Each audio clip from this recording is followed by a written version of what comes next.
About 15 to 20 officers, another 20 chiefs, and then about 110 enlisted sailors.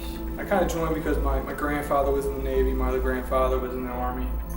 I dressed up as a sailor a couple times as a kid for Halloween. How many people go on submarines? How many people get the chance? And it's something different to do, so yeah, that's kind of why I went that route. I joined the Naval Academy because I was going to be Maverick. Top Gun. At one point I could quote the American. The opportunity to lead, just be in charge and manage,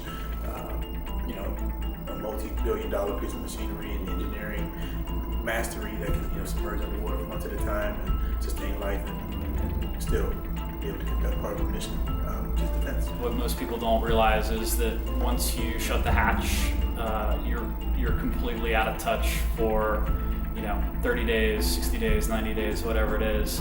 Technology hasn't advanced to the point where we can have satellite uplinks from under the water, so you can't have real-time conversations with people on shore. Everything's processed, canned foods.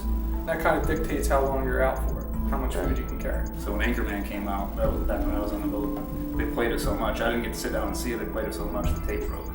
So people got pretty fired up. Nobody got to watch Anchorman. It's cool the first time you do it. You're like, oh, I'm looking through the periscope, I can see, I'm looking outside, this is cool. And that lasts about 4 or 5 minutes. And then you're just sitting there just wishing you were blind. So you may wake up in the middle of the day and think it's the middle of the night and you don't know any better. Most of the crew is on an 18-hour day, so it's 3 shifts of 6 hours each. I wore a watch, but time was probably, the most precious commodity on the boat.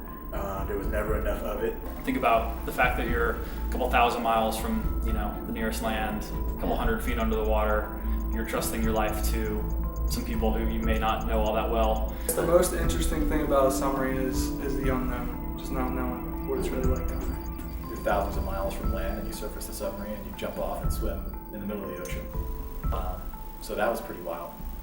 You got the guy with the M16 up in the sail doing shark watch, like literally looking for sharks to shoot if they come up to keep us safe. And then it gets a little weird.